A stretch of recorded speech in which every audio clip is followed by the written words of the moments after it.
আসসালামু আলাইকুম ওয়া বারাকাতুহু। দিনটি অনেক চাপের গিয়েছে, রোদ প্রচুর পড়েছে উপরে। আর এদিকে আমাদের গরুর যে গোবরগুলো ছিল সেই গোবরগুলো আজকে বিক্রি করে দেওয়া হয়েছে। বিক্রি বলতে আমাদের যেহেতু জমি নেই, আর এগুলো উত্তরাঞ্চল বা রংপুরের সাইডে আসলে আলুর যে জমিগুলো থাকে ওই জমিগুলোর জন্য ক্রয় করে নেওয়া হয়। ওই জন্য আমরা বিক্রি করে দিয়েছি। যে গোবরগুলো আসলে আমাদের গোবরগুলো মোটামুটি আমি বলতে পারি যে অনেকটাই ফ্রেশ ছিল, যেহেতু আমরা কোনো ছাই রাখি না।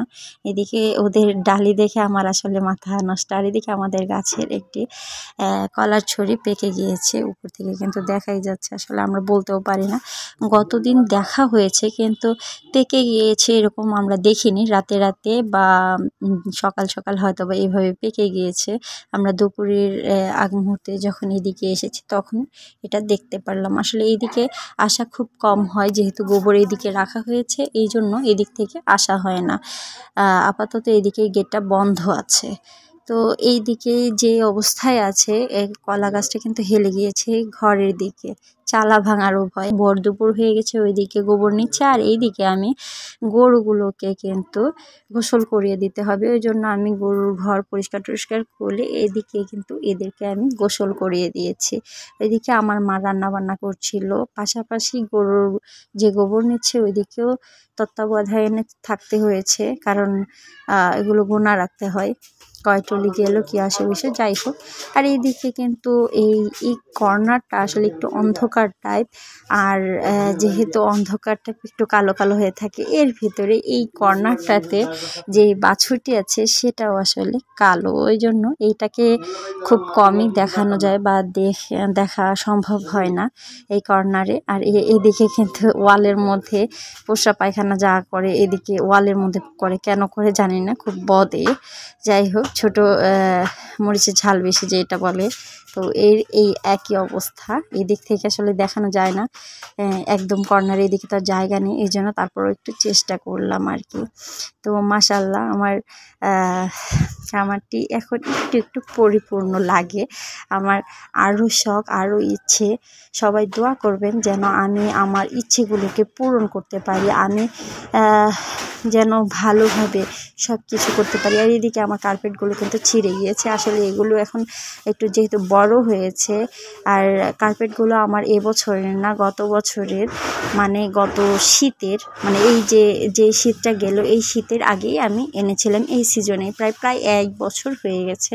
আর আমি কিন্তু কার্পেটগুলো যে নিয়েছি, আমি কোনো দামি কার্পেট নিতে পারিনি বা নেইনি, আমি কম দামি কার্পেটটাই নিয়ে এসেছি। তো আলহামদুলিল্লাহ প্রায় 1 বছরের মতো কিন্তু গেছে। তো শুক্রিয়া, দিয়েছে যে 1 বছর, তাও আমার কাছে ভালোই। আমি কম দামের এটাই ব্যবহার করি, তো আমি কম দামের আসলে পাওয়াও যায় না, পাওয়াও অনেক দুষ্কর হয়ে যায়। আর এইদিকে আমার এই ষাঁড়টাকে, মানে আমার এই কালুকে যে খাবার দিতে হয়, খাবারটাকে আসলে ওকে শুকনো খড় দেওয়াই যায় না। ওই যে ওই দিকের হাউসটা যে আছে শুকনো খড় দেওয়ার, ওটা কিন্তু একদম খালি ভেজা দিতে হয়। আর এদিকে মানে আমি একে লালুনি বলি, মানে আসলে গরু যখন কয়েকটা থাকে পরিচিতির ক্ষেত্রে নামগুলো বলতে হয়, না হয় আসলে বলে বোঝানো যায় না। দড়িয়েও খেয়ে ফেলছে, তো এগুলো টুকিটাকি জিনিস খেয়াল রাখতে হয়। তো কিন্তু আলহামদুলিল্লাহ আমার মনে হচ্ছে যে এখন আপাতত প্রেগনেন্ট আছে, জানি না, আল্লাহ জানেন, মহান আল্লাহ সব কিছুর মালিক। তো আশা করি যে প্রেগনেন্ট হয়ে গিয়েছে। তো যাই হোক, আমি কিন্তু গোসল করানোর পরে আসলে ঝাড়ু দিয়ে পরিষ্কার টরিষ্কার করে দিয়েছি। আসলে গরুর ঘর পরিষ্কার রাখা খুবই মুশকিল হয়ে পড়ে, পরিষ্কার রাখা যায় না আসলে, অন্ধকার আসলে দেখতে তারপরেও কেমন একটা ঘোলাটে ঘোলাটে ভাব মনে হচ্ছে, আসলে এতটা না পরিষ্কারই। আর ঝাড়ু দিয়ে যখন পরিষ্কার করে দেই তখন কিন্তু একদম সুন্দরই লাগে। তার কিছুক্ষণের মধ্যে যখন ওদেরকে খাবার দিয়ে দিই, খড় টড় দিয়ে একদম ঘরটাকে নোংরা বানিয়ে ফেলে। আসলে ওরা খায় যতটুকু, প্রায় অনেকটাই নিচে ফেলে নষ্ট করে, প্লাস হচ্ছে এই ঘরটাকে নোংরা করে ফেলে, খড়গুলো নিচে প্রচুর ফেলে, ইদানিং অনেক বেশি ফেলছে। আর আরেকটা জিনিস হচ্ছে মশা মাছি থেকে এদেরকে রক্ষা করাটাই আসলে মুশকিল হয়ে পড়েছে। আসলে আমাদের যে বাড়িটা বা আমাদের যে এরিয়াটা, এটা একটা বাঁশের ঝাড়ের কাছাকাছি, এর কাছাকাছি বড় ধরনের একটা বাঁশের ঝাড় আছে অন্যদের, তো আমরা কিছু বলতেও পারবো না। তো এই জন্য আসলে একটু জঙ্গল টঙ্গল আশেপাশে আছে, ওই কারণে মশা মাছির উপদ্রবটা একটু বেশি। আমরা তো আর অন্য কারোর ওগুলো পরিষ্কার করতে পারবো না বা পরিষ্কার করতে দিব না, ওরা এভাবে গাছ টাছ লাগিয়ে রেখেছে। তো আমরা আমাদের দিকটা যতটুকু চেষ্টা করি আর কি, এর থেকে বেশি আসলে আমাদের হয় না। তো আমার চান্দু কিন্তু বেচারা একদম মুখটাকে, যখন আমি ক্যামেরার সাথে নিয়ে মানে সামনে নিয়ে যাই, এর মুখটা একদম কাছে লাগিয়ে দেয়, কেন জানি না, সব কিছু বন্ধ করে একদম থুতা এখানে লাগিয়ে বেচারা হয়ে থাকে, একদম ওকে বেচারাই লাগে আমার কাছে। তো আলহামদুলিল্লাহ, আমার কাছে আমি বলবো যে অনেকের অনেক কিছু আছে, কিন্তু আমার কাছে আমারটাই আমার অনেক কিছু। আসলে আমি এই শেডটি দিয়েছি, আমি সম্পূর্ণ ঋণের উপরে দিয়েছি, আর আমার এখনও পর্যন্ত আমার 4 আনা নিজের নেই বলতে গেলে, কিন্তু তারপরেও যেহেতু আমি কিছু করার আশায় করেছি, সেহেতু এটা আমারই, আমি এটাই মনে করি। তো সবাই আমার জন্য এটাই দোয়া করবেন যেন আমি আমারটাকে আমারই পরিপূর্ণভাবে করতে পারি, আমি যে ঋণগুলো নিয়েছি সেগুলো পরিশোধ করে যেন আমি আমার জিনিসগুলোকে আমার নিজের অধিকারে আনতে পারি। তো এগুলো হচ্ছে কিন্তু আমার বকনা যে গরুগুলো, এগুলো আসলে আমি প্রথম নিয়েছি। এগুলো বকনা আমি একদম ছোট থাকতেই কিন্তু নিয়েছি। এগুলো আসলে মোটামুটি সবগুলোই ছোট আমি নিয়েছি, যেহেতু আমার কাছে ক্যাশ ছিল না, আমার কাছে টুকরো অল্প ক্যাশ ছিল, আমি এই টুকরোকে জুড়ে একসাথে করেছি। আসলে যখন ক্যাশ আপনার একসাথে না থাকবে তখন অনেক মুশকিল হয়ে যায়। এই গোবরগুলো কিন্তু নিয়েছে ওরা, আর আমরা যেহেতু পারছিলাম না, তো ওনারা আমাদেরকে হেল্প করেছে, এইদিকে এই কলার ছুরিটাকে পেরে দিয়েছে ওনারাই। তো অসংখ্য ধন্যবাদ এনাদেরকে।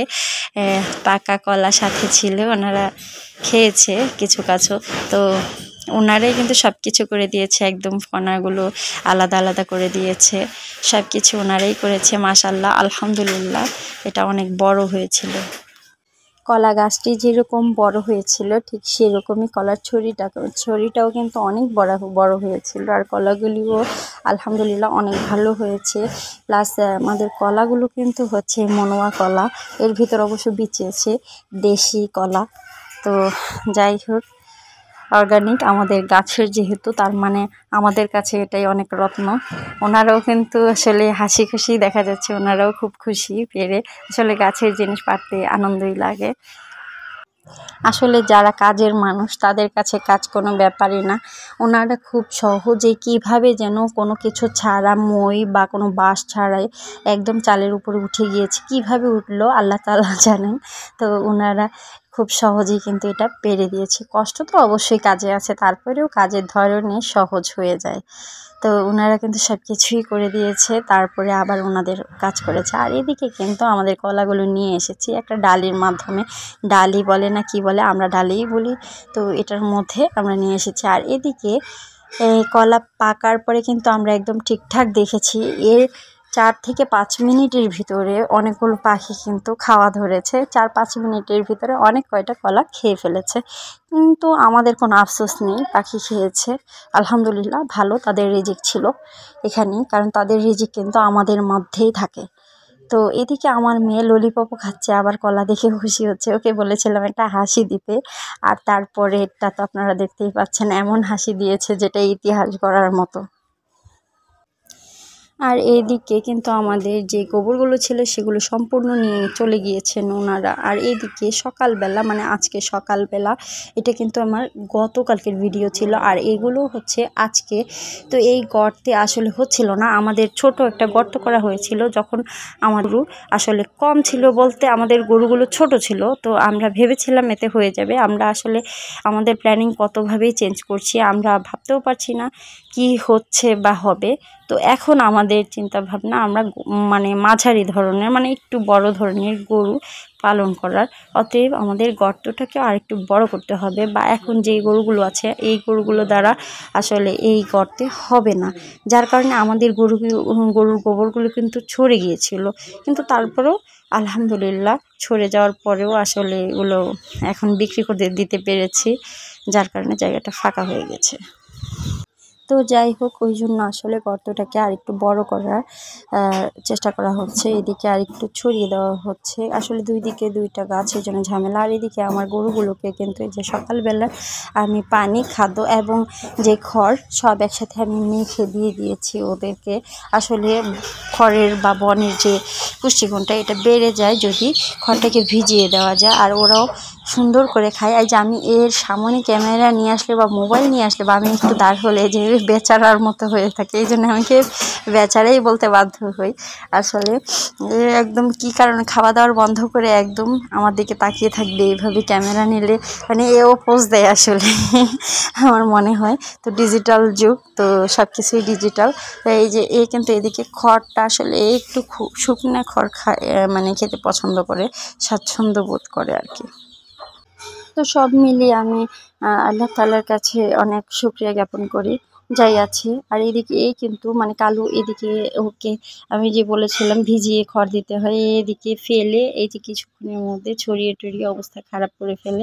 সকালবেলা গরুর গোবর টোবর পরিষ্কার করার পরে আসলে আমরা সকাল সকাল গোসল দেই না গরুকে, যেহেতু আমার গরুগুলো ফ্রিজিয়ান না, তো এই জন্য আমি চাপ নিই না।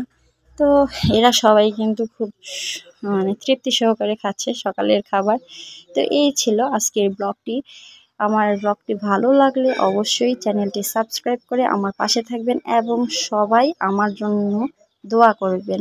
আর কিছু করুন বা না করুন, একবার হলেও আমার জন্য দোয়া করবেন যেন আমি একজন সফল নারী উদ্যোক্তা হতে পারি ইনশাআল্লাহ। আল্লাহ হাফেজ।